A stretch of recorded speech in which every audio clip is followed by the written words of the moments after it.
Hello student, welcome to my channel Gyan Sagar NCERT classes.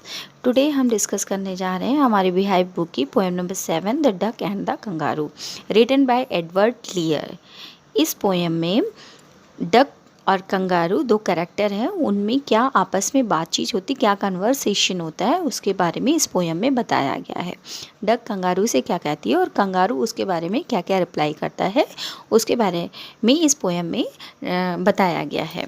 इसमें क्या है, जो डक है वो कंगारू की लाइफ को देख के बहुत ही हैप्पी होती है और वो कहती है कि तुम कितनी अच्छी ज़िंदगी जीते हो, उछल कूद करते हो पूरी धरती पर, यहाँ से वहाँ घूमते हो, तो मैं भी ऐसी लाइफ चाहती हूँ, मुझे भी घूमना है, मुझे भी वो पूरी दुनिया देखनी है। तो वो उसके लिए उससे क्या क्या बातें कहती है और वो उससे क्या क्या कहता है, इसके बारे में ये डिस्कस है। तो आइए जानते हैं दोनों के बीच में क्या क्या कॉन्वर्सेशन होती है।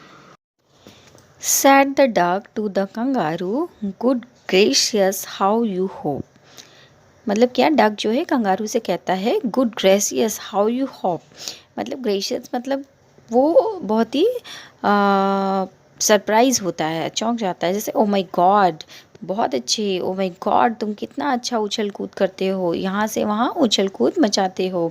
Over the fields and the water too, मतलब कि जो फील्ड्स है मतलब लैंड पे भी तुम चलते हो और वाटर में भी उछल कूद मचाते हो, तो तुम्हारी लाइफ कितनी अच्छी है, तुम कितना आनंद लेते हो ज़िंदगी का। As if you never would stop, मतलब तुम कभी रुकते नहीं हो, तुम कभी रुकोगे नहीं, ऐसा फील होता है कि तुम कभी नहीं रुकोगे, इस लाइफ को तुम इंजॉय ही करते रहोगे, कभी यहाँ कूदोगे, कभी वहाँ कूदोगे, कभी फील्ड में कूदोगे, कभी वाटर में कूदोगे।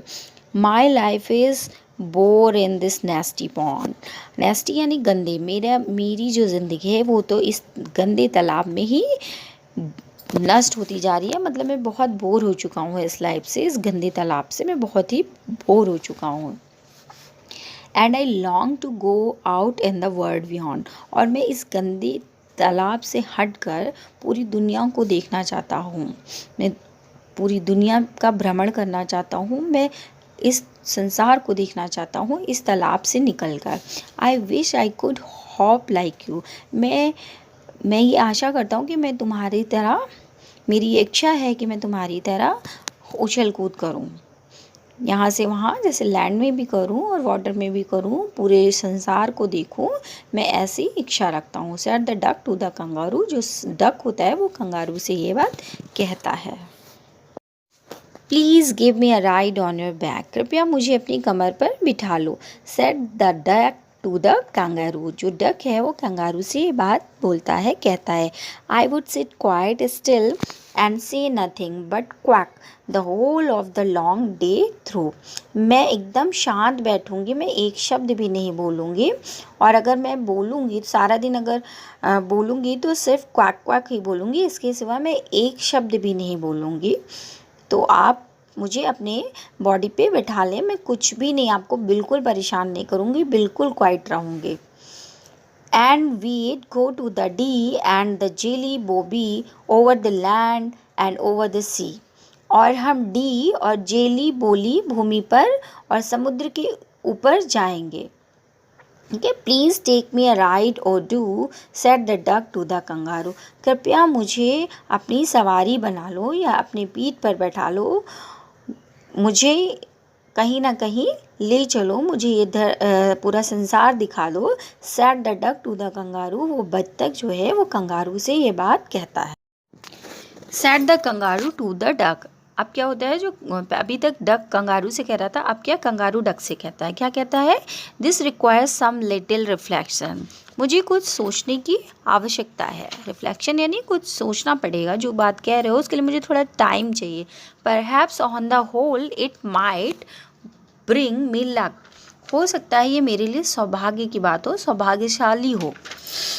And there seems but one objection, लेकिन यहाँ पे कुछ थोड़ा सा ऑब्जेक्शन है, यानी कि कुछ आपत्ति प्रतीत होती है। क्या आपत्ति प्रतीत होती है वो बताता है, which is if you will let me speak so bold your feet are unpleasantly wet and cold, अगर तुम मुझे बोल्डली बोलने की इजाज़त दो तो मैं बोलूँ कि तुम्हारे जो पैर हैं वो बहुत ही गीले हैं, गीले हैं, ठंडे हैं, भद्दे भद्दे रूप में गीले और ठंडे हैं। And would probably give me the rheumatiz, हो सकता है इससे मुझे एक रूमेटिस नाम का एक डिसीज़ होता है वो हो जाए। सेड द कंगारू, कंगारू ये बात बोलता है। Said the duck, as I sat on the rocks, I have thought over that completely. जब मैं डक कहता है कि जब मैं पत्थर पर चट्टानों पर बैठी हुई थी, रॉक्स पर बैठी हुई थी, I have thought over the completely, मैं तुम्हारे इसके बारे में सोच रही थी, जो तुम्हारी प्रॉब्लम है उसके बारे में पूरी तरह से विचार कर रही थी, विमर्श कर रही थी। I bought 4 pairs of वॉस्टेड socks, तो इसके लिए तुम्हारे प्रॉब्लम को ध्यान में रखते हुए मैंने 4 जोड़ी जो है 4 pairs worsted socks, worsted socks मतलब होता है socks made of a type of woollen yarn, एक विशेष प्रकार के ऊन से बने मोजे होते हैं, वो मैंने 4 जोड़ी खरीद लिए हैं। Which fit my web feet neatly, जो मेरे जालीदार पैरों में, वेब फीट मतलब जो जालीदार पैरों में वो अच्छी तरह से फिट हो जाते हैं, समा जाते हैं। And to keep out the cold I have bought a cloak, और मैंने अपने आप को जाड़े से बचाने के लिए एक क्लॉक, एक कपड़ा होता है जैसे श्रग टाइप का होता है, वो मैंने ख़रीद के रख लिया है। And every day a cigar I will smoke, और मैं प्रत्येक दिन एक सिगार, जाड़े से बचने के लिए मैं एक सिगार पीऊँगा प्रतिदिन। All to follow my own dear true love of a kangaroo, ये सब अपने प्यारे कंगारू को प्यार देने के लिए मैं कर रही हूँ, क्योंकि मैं तुम्हें चाहती हूँ, मैं तुम्हें एक अच्छा कंगारू मानती हूँ, मैं तुम्हें प्यार करती हूँ, इसलिए मैं ये सब तुम्हारे लिए कर रही हूँ।